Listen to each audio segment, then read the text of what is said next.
वस्तु को, परमात्मा को प्राप्त करना है।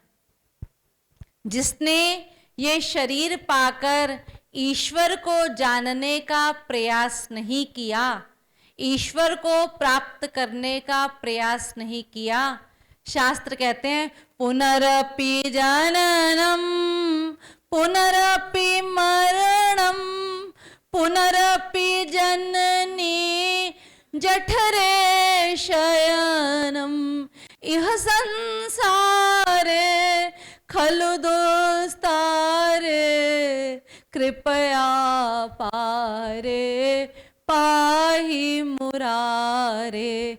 क्या करोगे फिर?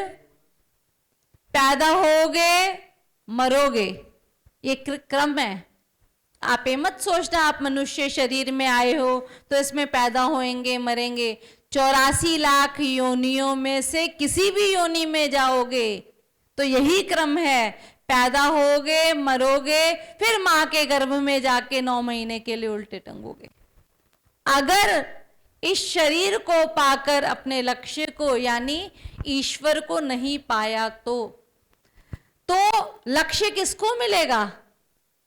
क्या अस्वस्थ प्राणियों को लक्ष्य प्राप्ति होगी? हो ही नहीं सकती। क्यों? जिस साधना में अवस्था में बैठकर साधना करनी है, भजन करना है, जब वो बैठ ही नहीं पाएगा तो भजन कैसे करेगा? भगवान को कैसे पा सकता है? नहीं पा सकता। शास्त्र भी कहते हैं कि कैसा भोजन हो? संयमित भोजन हो। आहार कैसा लेना है? शास्त्र, वेद और संत कहते हैं, श्री महाराज जी बताते थे, कैसा आहार खाओ? उबला हुआ भोजन खाओ।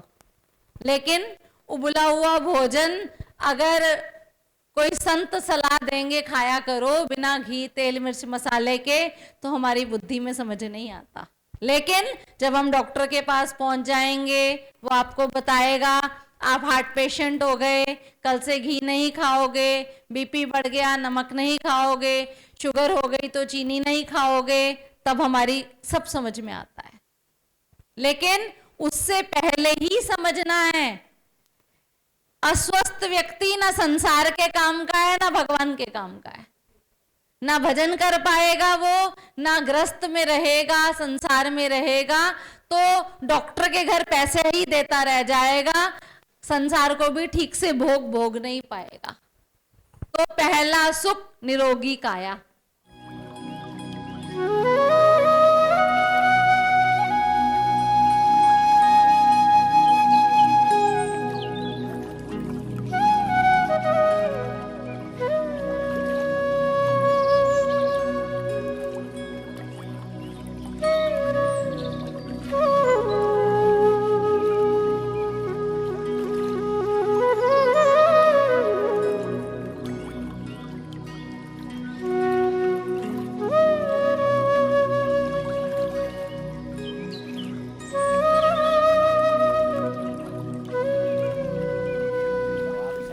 बहुत शुभकामनाएं, मंगलमय स्वास्थ्य जीवन के लिए शुभकामनाएं। और इसको अच्छे से घर पे जाके रूटीन को फॉलो करें, जितना हो सकता है अपने से उतना ज़्यादा से ज़्यादा करें। जब जब चीटिंग करें, कभी हो जाए चीटिंग, नेक्स्ट डे फास्टिंग कीजिए, उपवास, और दोनों टाइम पट्टी एनीमा। शादी ब्याह पार्टीज़ कुछ भी आप फंक्शन कर रहे हैं उसको एंजॉय कीजिए उसके हिसाब से। नियर अबाउट किसी फंक्शन में जा रहे हैं, शादी ब्याह फंक्शन या घर के किसी प्रोग्राम में जा रहे हैं, तो कोशिश कीजिए घर से पहले फ्रूट खा के जाएं। घर से पहले फ्रूट खा के जाएं या सलाद खा के जाएं घर से। और वहाँ तक पहुँचने का स्थान जहाँ तक है वहाँ तक 1 घंटा या इतना जर्नली लग ही जाता है, तब तक उसका पाचन हो जाएगा। और वहाँ जाके फुल एंजॉय कीजिए उस फंक्शन को, जो कुछ भी खा पी के फुल एंजॉय करिए, मरना नहीं है। बाणी है हरियाणा के वो भी, तो जय हरियाणा।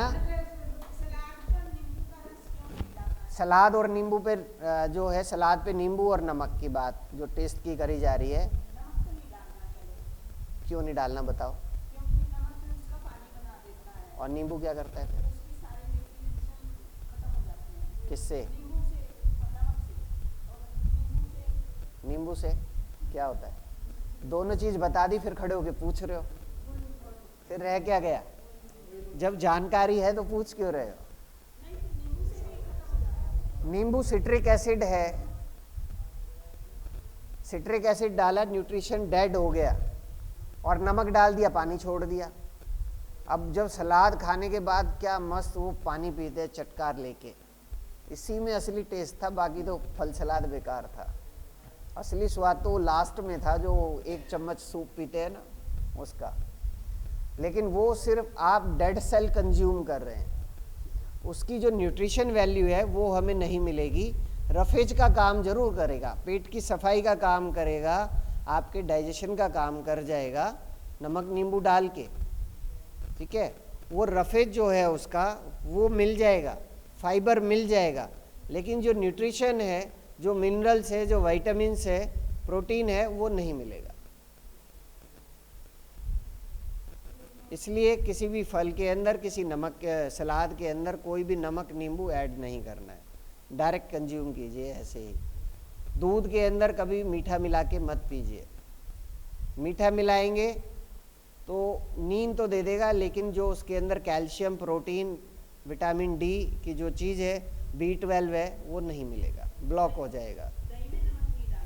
दही में भी नमक डालेंगे तो कैल्शियम ब्लॉक हो जाएगा, दही में मीठा डाल देंगे तो काम करेगा। नमक डाल के खाएंगे जब जब, प्रोबायोटिक का काम करेगा, डाइजेशन का काम करेगा, लेकिन कैल्शियम नहीं देगा, B12 नहीं देगा। ले सकते, कोई ऐसी आफत नहीं है, इतना भी हम विरोध में नहीं है किसी चीज़ के, लेकिन हमारा शरीर हमें जवाब सिम्टम्स दे कि बहुत ज़्यादा नीचे गया और मेरी हड्डियां टूट रही हैं, कटक कटक की आवाज़ें ये सब आ रही, अगर ऐसा कुछ है तो आप ले सकते हो, ठीक है, पी सकते हैं। नहीं, नींबू पानी, अगर नींबू पानी पीना है तो नमक डाल के पी सकते हैं, पी सकते हैं। शुगर नहीं है तो ले सकते हैं।